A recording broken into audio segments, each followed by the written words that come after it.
Hello, class 7 students. How are you all? So, Prerna ma'am is back. Why?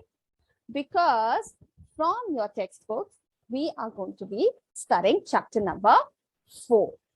So, I want all of you to open your textbook to chapter number 4.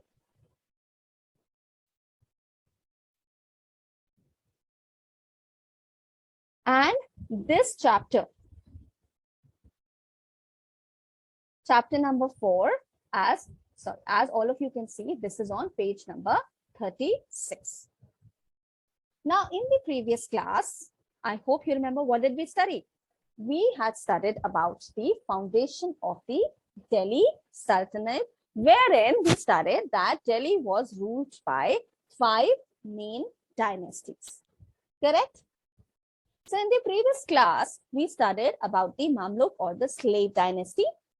Then we studied about Muhammad Ghori, we studied about Muhammad Ghazni. So we studied about few dynasties.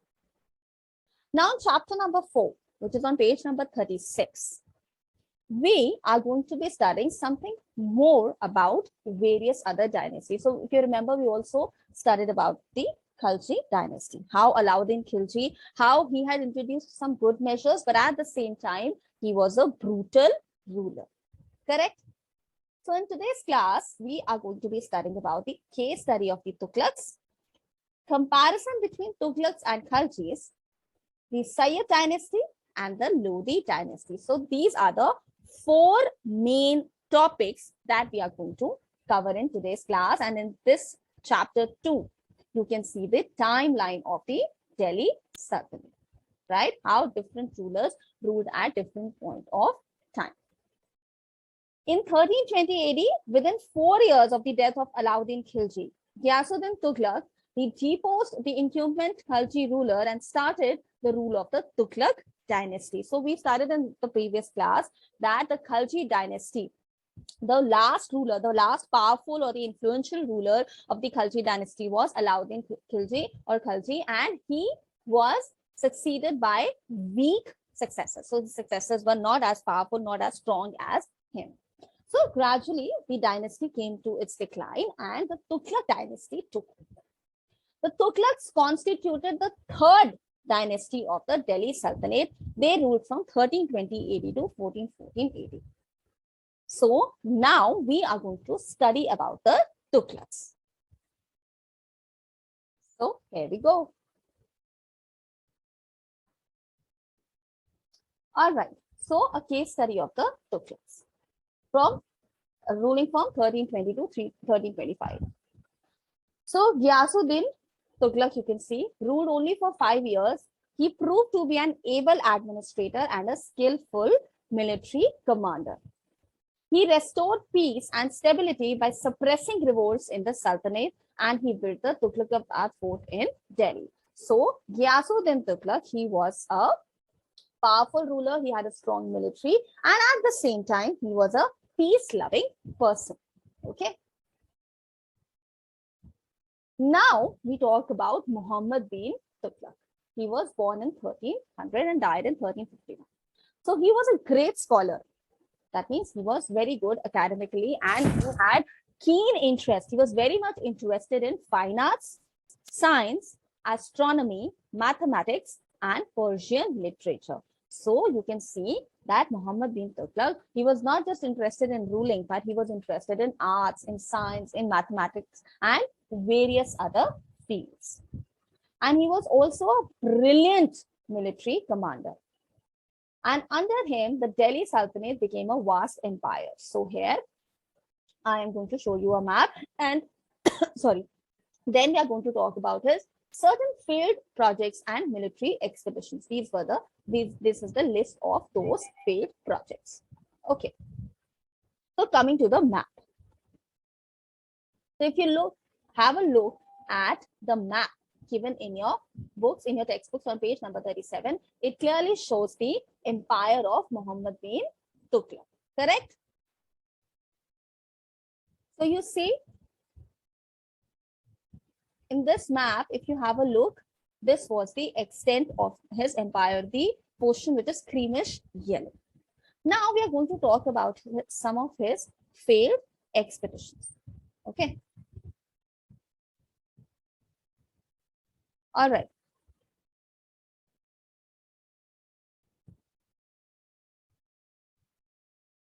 All right. Moving ahead.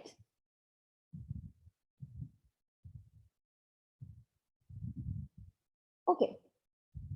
And of course, how do we come to know about Muhammad bin Tughlaq? We come to know about Muhammad bin Tughlaq through the accounts of Ibn Battuta, who was a Moroccan traveler. All right, fine. So these are all the areas that were under Muhammad bin Tughlaq. Now, transfer of capitals. So Muhammad shifted his capital from Delhi to Devagiri in the Deccan. The new capital was called Daulatabad. And the following were the main reasons. First, so that he could administer, he could rule more more effectively. And second, because he wanted to save his capital from frequent Mongol attacks. All right. Then, of course, it also talks about higher taxation in Tughlaqs. So Muhammad needed resources to strengthen his army like any other ruler. So he increased the taxes on the peasants in the fertile region of the Ganga Yamuna Tughlaq. And unfortunately, the taxes were raised during the time of severe famine. So it kind of backfired. Okay. And unable to bear the high-handed behavior of the officials, the farmers revolted and many fled to jungle. So there was a lot of resentment towards the idea or towards the policy of increased taxes. Then introduction of token currency. So issuing token currency to represent silver coins was an innovation of Muhammad. He introduced copper and brass coins to overcome the shortage of silver during his rule. So this was also one of his policy, right? These coins were meant for use by the people in their day-to-day monetary transactions. The people could exchange this currency anytime for silver from the royal treasury. So what happened then? So the token currency scheme also failed because of poor execution, and people started minting fake coins. So people started making fake coins at their homes. So of course, when there is surplus of currency also everywhere, that also can bring the economy down, because surplus in terms of currency which is fake. Okay, so that impacted the economy. As it says, a large number of fake coins came into circulations, and Muhammad could not foresee the circulation of fake currency. So there was no one to keep a check on the system, and gradually this policy also failed. Then expedition to Kursan. Muhammad organized a huge army to conquer Kursan and other regions to expand his empire. For the Kursan expedition, he spent heavily to equip his soldiers with weapons and pay them 1 year salary in advance.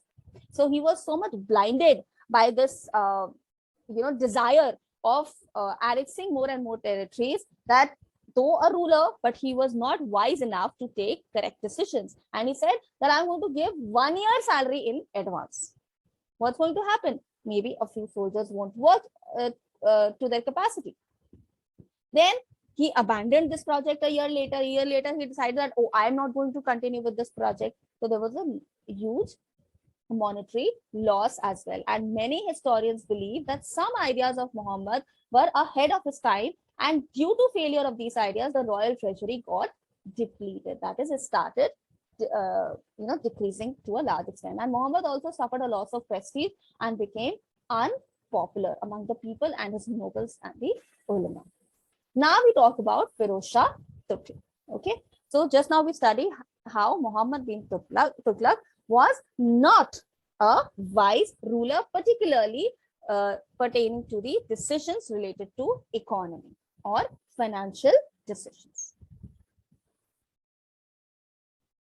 Okay, so now we talk about Firoz Shah Tughlaq. Okay, so chosen by the nobles and the ulama as the new sultan after the death of Muhammad bin Tughlaq. He gifted big jagirs to the nobles, and he enforced Islamic laws and gave grants to the ulama to please them. He faced many revolts during his rule, but could not crush them all. He failed to suppress the revolts in Bengal and Bihar. And he built the new towns of Hisar, Firozpur, Jaunpur, and Firozabad, that is Firozshah Kotla. He laid out numerous gardens and orchards, and he had great interest in ancient Sanskrit works of India, and he also carried out certain welfare measures, which we are going to study. And he died in 1388 AD, and after his death, his successors could not effectively rule the Sultanate, and many provinces became independent. So let us study about the welfare measures taken by Firozshah Tuklaq. Okay. So now we talk about the welfare measures. So land taxes, they were reduced in Doab. So the land taxes which were increased in Doab by Muhammad bin Tughlaq, they were reduced by Firozshah Tuklaq. New canals and dams were built to promote agriculture that suffered due to famine. Harsh punishment, that is strict punishment, was given to criminals who were so strict punishment for criminals. So basically the kind Muhammad bin Tughlaq had very strict punishment system. So Firozshah Tuklaq basically did away with this idea of extreme strict punishment, and he wanted to make the judicial system more humane. To promote education, mosques and madrasas were given state funds. So basically, educating the child was promoted. Many new educational institutions were built, and free hospitals were set up for the poor, and rest houses were built for travelers. So what happens if there are rest houses for travelers? It is likely to invite or to encourage tourism. And if there is tourism in a particular area, in a particular state or a country, the country is going to receive financial gains. So Firozshah Tuklaq was completely opposite to Firozshah Tuklaq was completely opposite to Muhammad bin Tughlaq, and he also built new towns. This all I've already told you. Now we come to the invasion of Temur, or invasion by Temur. Okay, so Temur invades India. Temur, who was he? He was a Turco-Mongol ruler of Central Asia. Samarkand was the capital of his kingdom, and taking advantage of the weak rule of the Tughlaqs, he invaded India in 1398 AD. And before returning to Samarkand, he looted a lot of wealth, and he appointed Khazar Khan as the governor of his conquered territories in India. Khazar Khan, he captured Delhi and founded the Sayyid dynasty. So Khazar Khan founded a new dynasty altogether. That was the Sayyid dynasty in 1414 AD. The Sayyids ruled for 37 years. Khazar Khan ruled for 17 years. The other three rulers were Mubarak Shah Sayyid, Muhammad Shah Sayyid, and Alauddin Alam Shah Sayyid. And these are the time periods of their rule. And the last Sayyid ruler was defeated by Bahlol Lodi, who laid the foundation of Lodi Dynasty. So we're going to be studying about Lodi Dynasty. But first, let's have a look at the comparison between the kind of ruling pattern of Alauddin Khilji and Muhammad bin Tughlaq. Okay. So all of you can come to your textbooks on page number 40. So this table clearly tells you the difference between the ruling pattern of Alauddin Khilji and Muhammad bin Tughlaq. So Alauddin, his plan was to conquer the whole of India, and therefore he had a large army. Muhammad bin Tughlaq had a dream of world conquest. So Alauddin Khilji only India, Muhammad bin Tughlaq the entire world. Okay. And then the areas that they captured. Alauddin Khilji, he introduced the increasing in tax, particularly Alauddin Khilji, he talked about branding of the horses, so that only good quality horses are there in the army, and recording the descriptions of the soldiers to keep the soldiers under control. In Muhammad bin Tughlaq's reign, there was no such rule, but yes, he had a large army. Alauddin Khilji, he got all lands of his empire measured, and a fixed revenue system was there. But just now we started that Muhammad bin Tughlaq, he had increased the taxes, and at a very wrong time. So we say that the timings are wrong. Same was the case with Muhammad bin Tughlaq when he increased the land tax, wherein a famine had occurred. Alauddin Khilji, he had to face repeated invasions or attacks by the Mongolians, but here also the Mongols attacked several times. The Sultan tried to control the Mongols by bribing them, but it was not fruitful. And what did Alauddin Khilji do? He defeated the Mongol leaders. Alauddin Khilji, in order to maintain a large army at a low cost, controlled the prices of commodities of daily use in the market.